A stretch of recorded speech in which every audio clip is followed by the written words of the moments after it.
Jack Doherty akhirnya ditangkap polisi. Wah, who is Jack Doherty, no? Kenapa kita mesti peduli? Well, lu nggak perlu peduli, tapi kalau lu cukup ngikutin dunia konten kreator di Amerika, dunia streaming di Amerika, Jack Doherty ini emang salah satu orang yang nge-fame dirinya untuk, apa ya, kayak dibenci. Like, apapun yang dia lakukan adalah membuat orang menjadi lebih membenci dia. Bahkan sampai ngelakuin hal-hal yang nggak bener dan akhirnya dia ditangkap. Well, sebelum-belumnya juga udah ngelakuin banyak hal gak bener, tapi baru ditangkap sekarang. Dan nyebelinnya ini bukan kayak semacam ick moment gitu, tau gak sih lu? Ick moment tuh yang lagi rame sekarang, kayak gak suka aja gitu. Kayak, lu pernah kan gak suka sama orang karena gak suka aja gitu, orang itu gak pernah ada masalah sama lu. Tapi ini beda ya, orang ini emang bener-bener bikin masalah sehingga merugikan orang lain. Jadi, siapa itu Jack Doherty dan kenapa dia ditangkap? Dan video ini disponsori oleh saya sendiri dan Wibu sepulang kerja. Yes, kita Nakama Main akan hadir ke Bandung. Buat kalian yang belum pernah ngerasain keseruan Wibu ngumpul-ngumpul, podcast bareng, karaoke bareng, bahkan ada kuis berhadiah yang keseruannya akan kita bawakan ke Bandung di tanggal 28 November ini. Buruan daftar ke link ini bit.ly/WSK Bandung, huruf kecil semua. Dan jangan sampai terlambat karena kita cuma membatasi slotnya sampai 50. Dan pas gue baru upload posternya sudah keisi 30. Jadi ya tinggal 20-an lagi. Bang, nggak punya temen gimana? Ya emang datang sendiri tapi pulang nanti punya temen baru. Bang, bukan Wibu tapi datang boleh nggak? Ya boleh aja selama lu bayar tiketnya. Bang, aku nggak kerja, boleh datang apa nggak? Itu cuma nama acara, udah datang aja. Yang penting lu beli tiketnya. And by the way, tiketnya udah termasuk makan dan minum ya. Dan juga merchandise. Jadi buruan daftar, link ada di deskripsi di bawah. Kalau masih bingung mau nanya-nanya, buruan ke Instagram aja. Link pendaftaran juga ada di Instagram, bisa di DM, bisa di komen untuk nanya-nanya. Sampai bertemu di Bandung para Wibu. Jangan sampai menyesal ketinggalan acaranya. And now back to the video.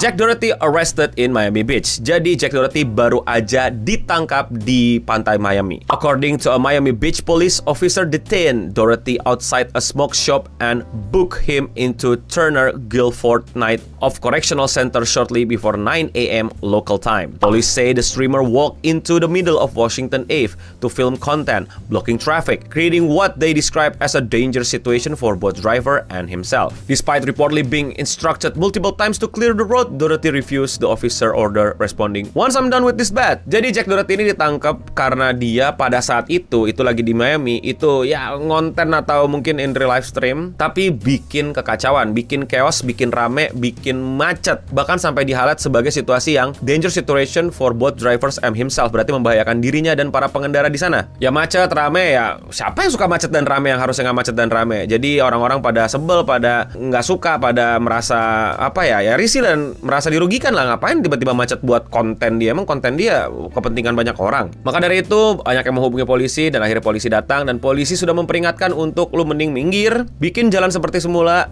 jangan macet-macetan lagi, jangan bikin sampai kemacetan lagi, jangan merugikan orang lain lagi. Dan ya udah. Tapi mungkin the ego itu terlalu tebal dalam dirinya. Dia menjadi sosok yang mungkin tidak bisa tersentuh. Dia sudah selalu bisa lolos dari apa yang dia lakukan. Jadi dia terbiasa untuk bilang, "Once I'm done, baru bisa kelar ini macet-macetan, oke? Jadi gue mesti kelar dulu." Nah itu coba lu bayangin karakter manusia seperti apa yang bikin macet dan merasa kemacetan itu tidak ada masalah selama dia udah selesai syuting. Dan tentu saja polisinya kerja, polisinya bener, polisinya bisa mengakses situation dengan rapi ya. Polisi-polisi kan emang kayak gitu ya. Jadi kayak wah ini orang penyebab biang kerok, oh yuk kita tarik. Jadi Doherty di situ ditarik, jebret. Nah jadi banyak yang bilang kalau misalnya dia ditarik tuh karena narkoboy, tapi sebenarnya enggak, dia ditarik itu karena bikin kerusuhan dulu. Nah pas ditarik digeledah dong nih orang, kenapa nih kok aneh banget kelakuannya, make kah apakah? Ternyata ketemu possession of peep, resisting arrest without violence. Jadi dia ke-charge gara-gara ini, alias dituntutnya gara-gara ini. Yang ketiga udah tau lah ya, itu adalah menahan diri untuk tidak ditahan atau bikin penyelidikan dia jadi lebih ribet. Intinya resisting lah, menolak untuk ditahan dan diatur dan lain-lain lah. Nah yang kedua apa sih? Sorry disensor karena gue capek dapat dolar kuning ya. Disensor pun ujung-ujungnya dolar kuning, jadi gimana ya? Disensor tetap deh. Yang dua poin tadi intinya narkoboy. Yang atas sepertinya disebutkan sebagai obat-obatan. Yang kedua yang rumput-rumputan. You know what I'm saying? There you go. Makanya jangan narkoba. Dan ini adalah klip pada saat dia ditahan. What? No. I got him. Hey, yo, you don't want to go neither. Back up. I'm just saying I got it. Back up. Don't worry about it. Back up. Back up. Go.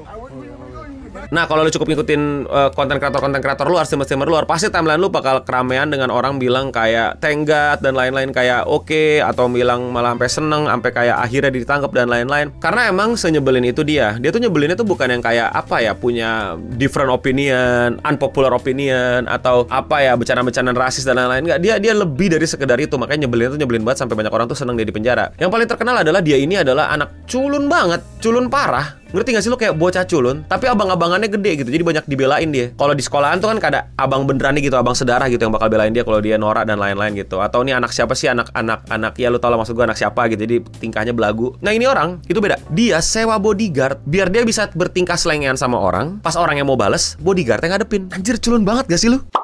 Go.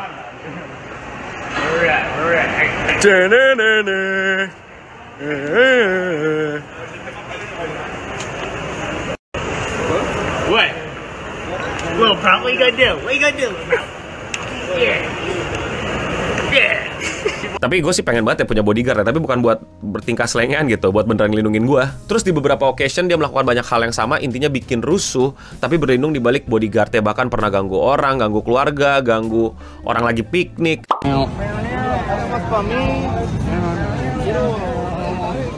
Yo, what's up? What's up? What you gonna do? What you gonna do, little bro? Nabrakin mobil dan lain-lain. Intinya banyak banget kelakuan-kelakuan dia yang intinya dia bisa lari dari tanggung jawab, responsibel terhadap kelakuan-kelakuan gak bener dia. Makanya banyak orang kayak akhirnya seneng nih, satu biang kerok, satu orang bikin rusuh yang kayak lu deket dia tuh pasti ada aja kejadian yang pengen dia rusuhin, pengen dia ributin gitu loh. For content, for clip farming, for traffic dan lain-lain. Tapi kabar buruknya di Amerika itu ada sistem bail di mana lu tuh nggak perlu masuk penjara, lu bisa pakai duit jaminan dan dia bisa keluar penjara, tapi tetap apa ya istilahnya, gua anak hukum nih bener-bener mesti bantu gue paham nih, di Amerika agak ribet nih, tapi yang gue pahamin ya, lu bisa kasih duit jaminan tapi lu nggak dipenjara, tapi lu masih tetap kasusnya berlanjut gitu loh, tapi ya lu nggak dipenjara aja. Jadi dia bayar bail sekitar $3.500 gitu lah, yang kalau di rupiah itu segini. After bonding out of reported $3,500 bail, Dorothy quickly learned into the moment, posting content and even wearing a shirt featuring his own mugshot. Jadi kan kalau orang ketangkap tuh difoto gitu kan, mugshot istilahnya gitu. Terus dia keluar dari penjara, dan apa sih yang dilakuin ketika dia udah keluar penjara? Ya kalau di sini kan biasanya pada tobat, pada minta maaf dan lain-lain. Kalau di sana tidak dong, bikin konten, dan kontennya kayak I just got out of jail, guys, and I'm about to take my first shower since getting out. Jail is so freaking dirty, and I didn't want to take a shower in there, so I'm just grateful to be back in my crib and able to take a shower in the comfort of my own home. Tapi tenang, dia belum selesai kasusnya. Kalau misalnya dia terbukti bersalah, by the way, belum semua state Amerika itu melegalkan narkoboy. Jadi bisa ada beberapa hal yang mungkin substansinya dia itu nggak benar dan dilarang di Miami, Florida. Dan itu bisa membuat dia di penjara mungkin 5-7 tahun. Tapi nggak tahu, persidangannya belum berlanjut. Dia baru aja bayar bail dan kita hanya bisa menunggu. Atau mungkin biasanya cuma denda juga sih. Tapi kalau menurut kalian bagaimana? Is it a good news for the unemployment? Komen di bawah. Kalau kalian suka sama konten kayak gini, kalian mau support gue, lakuin dengan sesimpel klik tombol subscribe atau tombol like. Dan jangan lupa gue upload video sehari 1 walaupun lagi bindeng dan batuk-batuk. Cek channel gue dan klik video menurut kalian belum kalian tonton. Dan ya, aduh, enak banget cuy, flu pilek, ini juga masih hujan gede. Semoga semuanya sehat-sehat selalu. Aktivitas gue ngapain dan bisa ngobrol sama lu di mana? Cek aja Instagram gue, cek aja TikTok gue, follow gue di sana. Kita bisa ngobrol-ngobrol di sana di kolom komentar di sana. Dan ya, sekian seputar internet untuk episode kali ini. Gue udah mending pamit undur diri, dan untuk kita semua, stay clean and sampai ketemu di Bandung tanggal 28. Sound.